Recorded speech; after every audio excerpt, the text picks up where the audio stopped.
million in payouts. Number one trader paid out from top firms ever. Attributes to his strategy that is a derivative of ICT concept.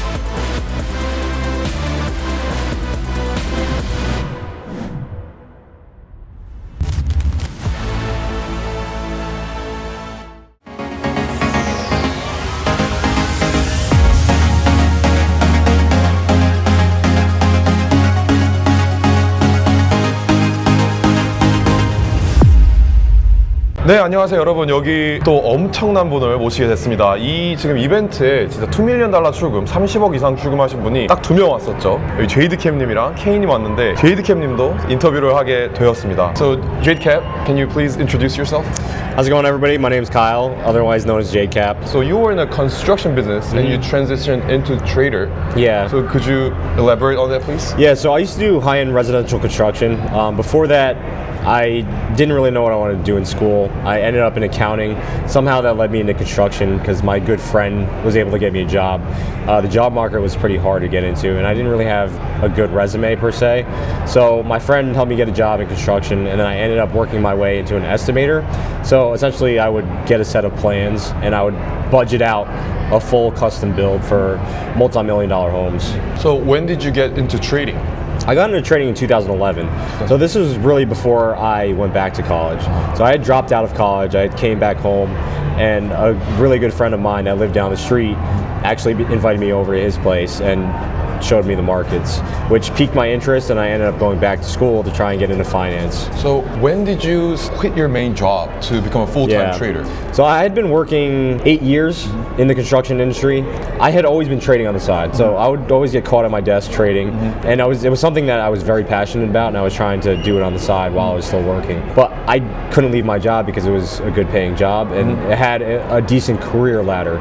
So my goal was to at least make 2 times my annual salary before I left my job. And when I did, I still struggled with the idea of going full-time because it's risky. The income's not consistent. You don't really know if you're going to make it as a trader long-term. So I think the biggest hurdle for me was actually taking that jump to become a full-time trader. I wanted to save up enough money to set aside where if trading didn't work out, that I could always go back to work. So I gave myself, a 6 to 12 month period to make trading work, and if it didn't, I would just go back to work. So that was kind of the transition to full-time trading. 이분이 ICT의 저희 지금 최강자 중에 한 분입니다. Could you please briefly tell the Korean audience about the history of ICT, how it got popular in North America? I honestly don't know when it got popular, but I had learned about ICT really before he blew up, and I think he really exploded after COVID. So when I was following ICT, I think he had like 15 or 20,000 subscribers on YouTube. I don't know what he's at now. He's over 1 million, I think. But actually the same friend ran into somebody at the local bar, and this was when I was about to quit trading actually, and they had brought up ICT, and he said, listen, forget everything that you learned about trading and dive into this. And this was really before ICT really became popular. So when I started studying his concepts, it really just resonated with me and it made sense. And it kind of gave me the context of the market, what I was trying to look for in the market to tell a story and a narrative on which direction the market might trade. So that friend who recommended you to ICT, is he also as successful as you right now? No. Oh no, unfortunately not. I guess he just never really put the dedication into becoming a full-time trader. I mean, it's extremely difficult. I think when you get into it, you think it's easy. And some people also, they treat it more like a hobby or a side project where they're not really like fully bought in. They're not all in on their trading dream. That's a big struggle that a lot of traders have. Is they're not taking it as seriously as the results that it can produce. So if you understand that, hey, this is something that can really change my life, you have to go all in. You have to put, I wouldn't want to say you put all your eggs in one basket, but essentially you do to really be dedicated to it. So people watching here, I know ICT concept is popular, but you're saying you can't just watch a couple videos and try to apply in the market and expect to win. Yeah, I mean, it's the same thing with anything. I think there's a lot of people, at least in America, that watch professional sports and they critique the players that are playing. Well, if it was so easy for them to critique, why aren't they the ones playing? And it's the application of those concepts, right? So everybody can sit on the couch and say, oh, that looks easy, or I could do it better. But it's all about repetition. You have to get your hands dirty. Like, you actually have to be in the markets taking trades and learning from that experience, because watching somebody else trade is not the same as you trading. So I wanted to go deep dive into the strategy, ICT strategies that you use daily. So I wanted to ask you about fair value gaps because that's the most popular one. Yep. So can you give me an example when not, like context-wise, when not to use fair value gap? Yeah, so really you're looking for a fair value gap to form during a specific time of day in the direction of the market that you're trying to trade in. So a lot of times when I was first learning, I was trading every single fair value gap that appeared, and I didn't have the higher time frame context. I think when I started zooming out and understood, okay, I only want to be bearish on this market, or I only want to be bullish on this market, those are the fair value gaps I'm looking for, and it's around a specific time of day. So let's say if there's two bullish fair value gaps, but the market's already trading, let's say for US equity open, it's already 9:30, 10 a.m. But you're trading one fair value gap and there's another one all the way down here. I don't even pay attention to the one that's down here because I'm trying to trade at the current market price. Current price that it's at, if it's trading in that fair value gap, I'm disregarding the one that's below it. Like, I don't really care about that because it's my time of day, it's the setup I'm looking for, and that's the trade that I'm trying to take. It's also, there are two fair value gaps. That means it's very bullish. Yeah. Right? And essentially, one of those fair value gaps might not be traded to. So the lower one, if it's a really strong market, it should never go down there. And if it goes down there, it's not wise to buy then because it already dropped so much. The market is a bit weaker. Yeah. So if you followed the currency markets, if you look at like the dollar yen, when the US government or the Fed was hiking rates, there were a lot of fair value gaps that were left behind that had never been traded to. But that was because that market was so globally bullish from a macro standpoint that they don't need to be traded to, right? That's the imbalance of buyers and sellers that you're trying to ride the coattails of. So after watching your beginner's guide in your channel, what's the next video that you absolutely recommend to watch? I would say the recent one that I put out, because it's really just focused on two specific concepts, which is a liquidity rate and then an entry model.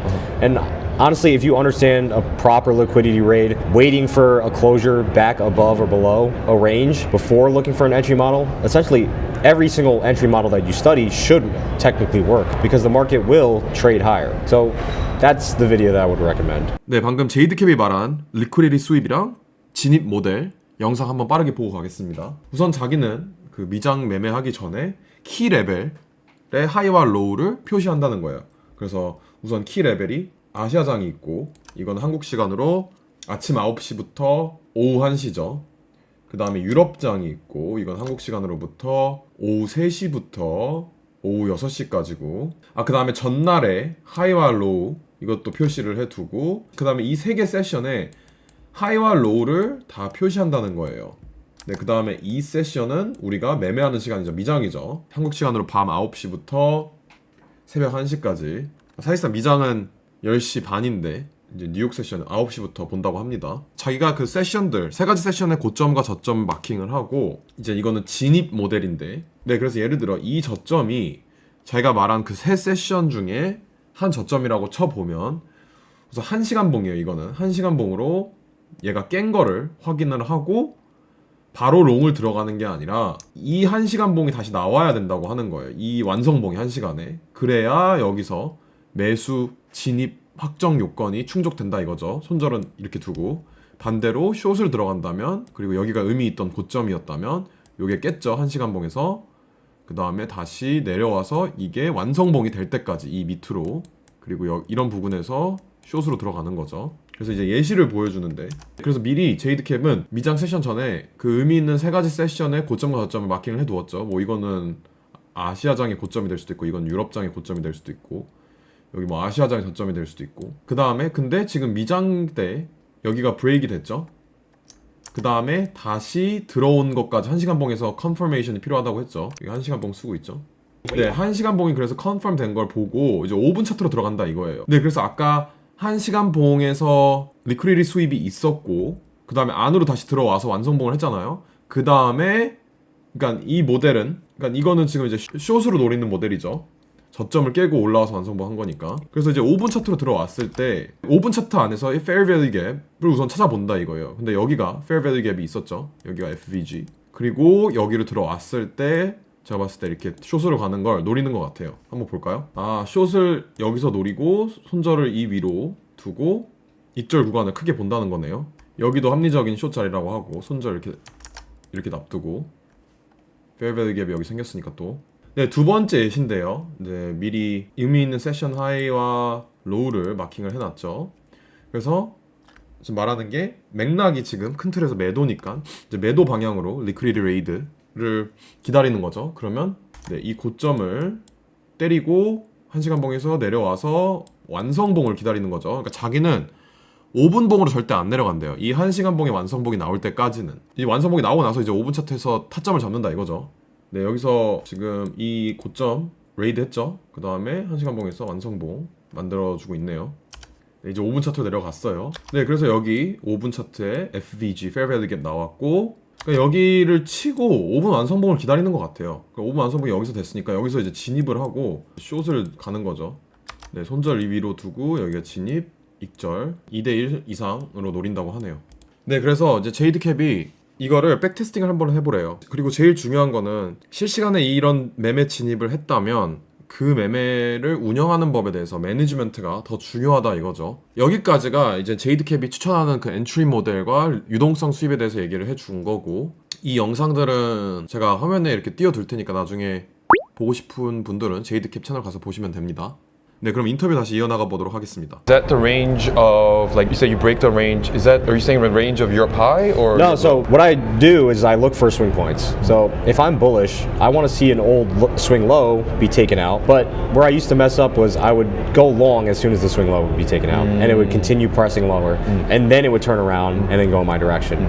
And I took a lot of losses doing that.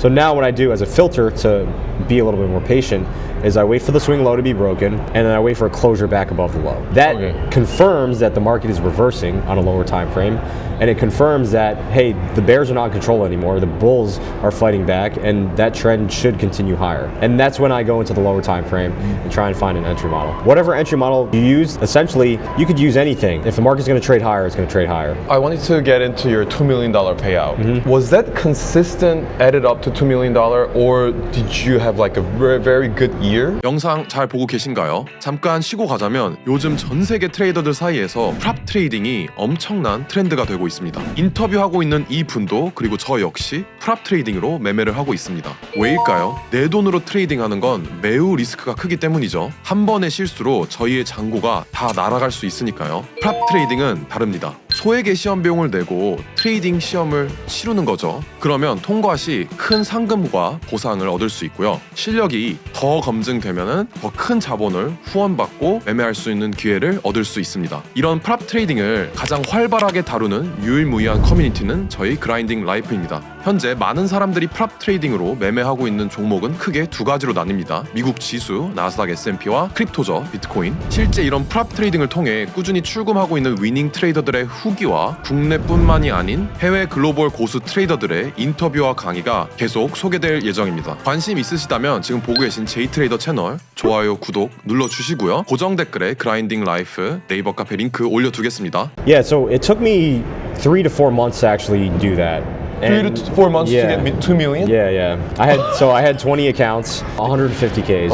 Yeah, but it was during tariff news. So when Trump was announcing tariffs, the markets were moving a lot, and I think that was a big reason why I was able to have a run like that. Because if I were to try and trade the markets 3 months after that, they'd slowed down, and I don't think I would have been able to catch as big moves. In those fundamental issues, it's for a lot of people, including me, it's hard to exploit that. So how did you exploit that? Honestly, experience. I think when you see a lot of the headlines kind of start bubbling up and you can see the volatility pick up, that's when the experience really kicks in. It's like, I know that this market is about to make some huge moves, and that's when you position yourself. Is when you see a market that has maybe been ranging for quite a bit and there's a lot of liquidity on either side, and then you see some big range days pushing towards either the highs or the lows. That's usually when a big move is about to happen. And honestly, it's hard to pass down that experience. You know, you can watch all the videos that you want, but again, it goes back to the experience in the markets. The more and more you're in the markets, you will see, I wouldn't say black swan events, but you'll see those global macro events occur every so often. You know, there's probably 1 to 2 big macro events every single year that you can capitalize on. And it's just about being in the right place at the right time with the right experience. So for 3 months, did you get most of your profit longing or shorting? Both. So during the tariff announcement, I was shorting the market mostly, and then we took out some, I believe, previous monthly lows or previous quarterly lows, and I think we breached the previous yearly low, which was the 2023 low, or sorry, 2024 low, and that's when I started getting long. We just talked about high volatile market. Yeah. Very low volatile market. Does your strategy change? It does. It does. Oh, I slow down. I don't trade as much, and I trade smaller.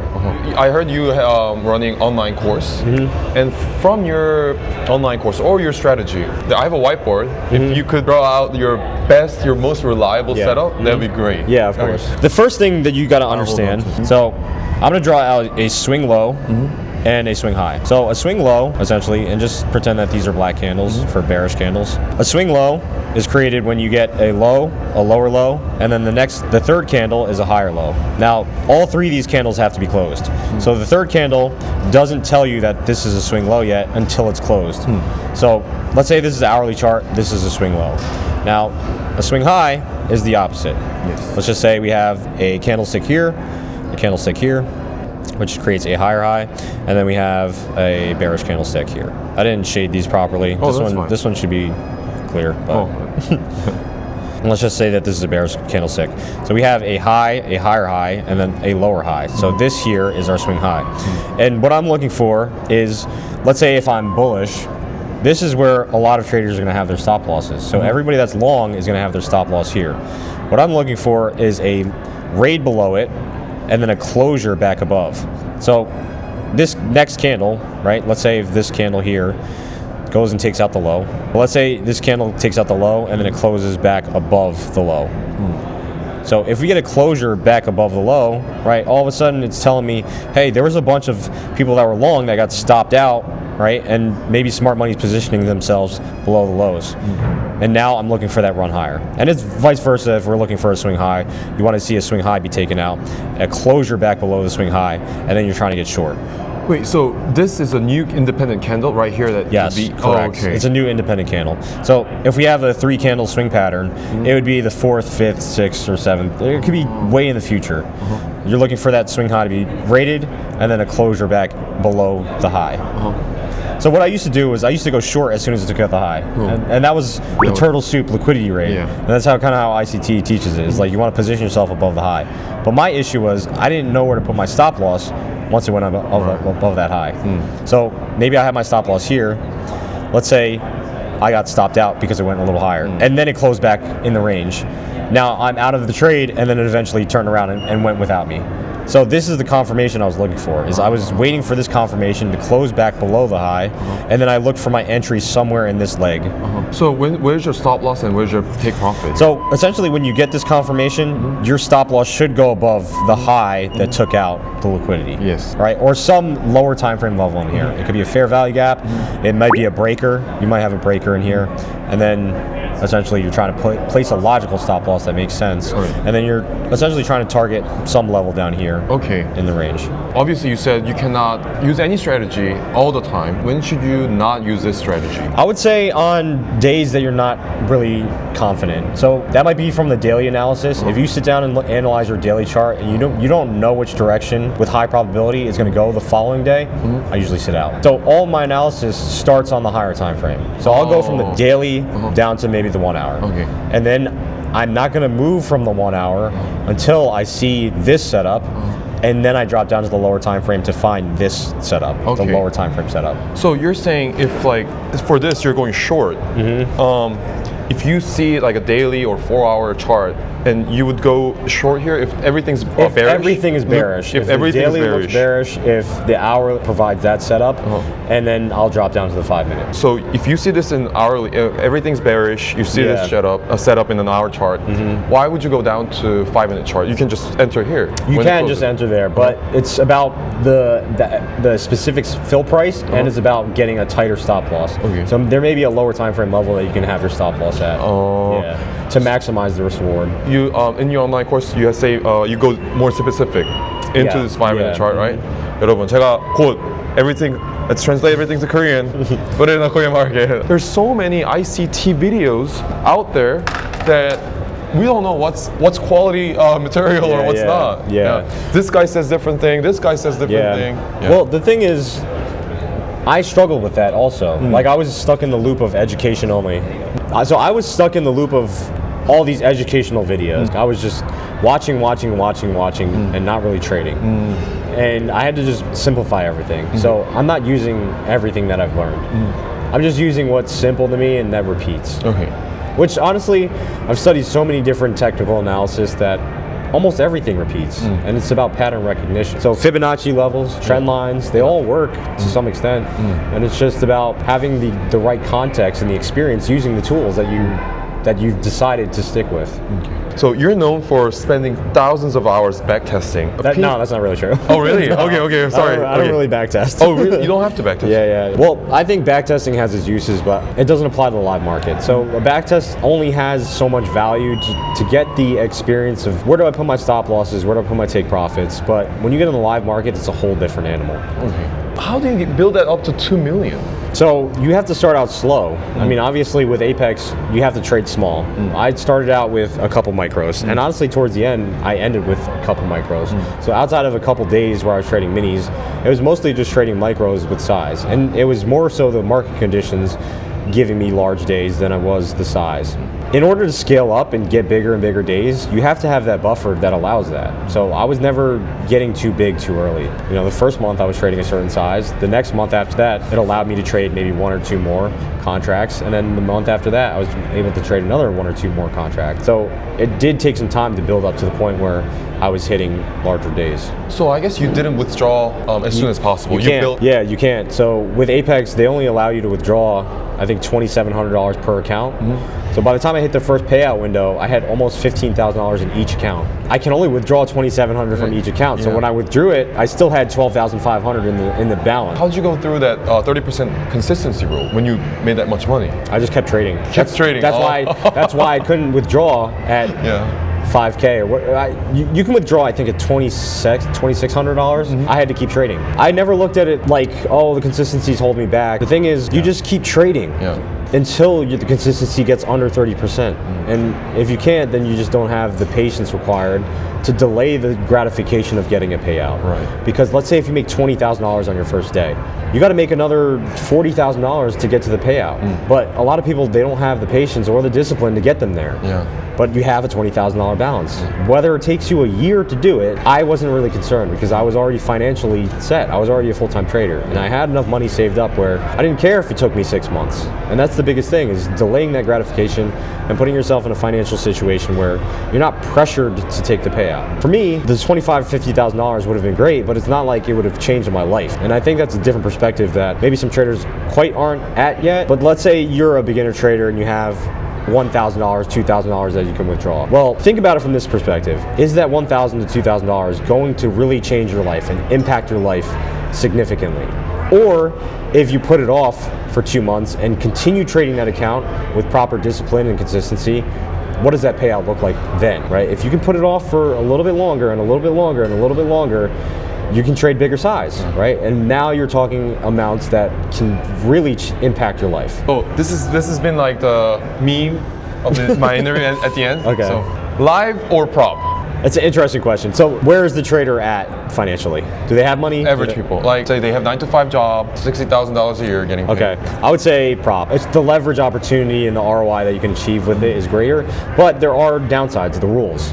With a personal account, there are no rules, which can help and hurt you. I mean, the rules help me because they help keep me as well. consistent. They help me as well. I want more rules. Like, like I want Apex to have rule that don't trade more than 2 times a day. It would have helped me so much if they had that rule. But I think prop, it can be used as an educational tool as well, which I think, you know, since I've been trading prop, my trading has gotten much better because I'm forced to trade within these guidelines, which with a personal account, you don't have any guidelines. So you have to put the guidelines in place yourself. So I think prop in general made me a better trader. 네, 여러분, 그래서 여기까지 제이드캡이었고요. Thank you for this interview. Can you say bye to the Korean audience? Bye. 여러분 안녕히 계세요.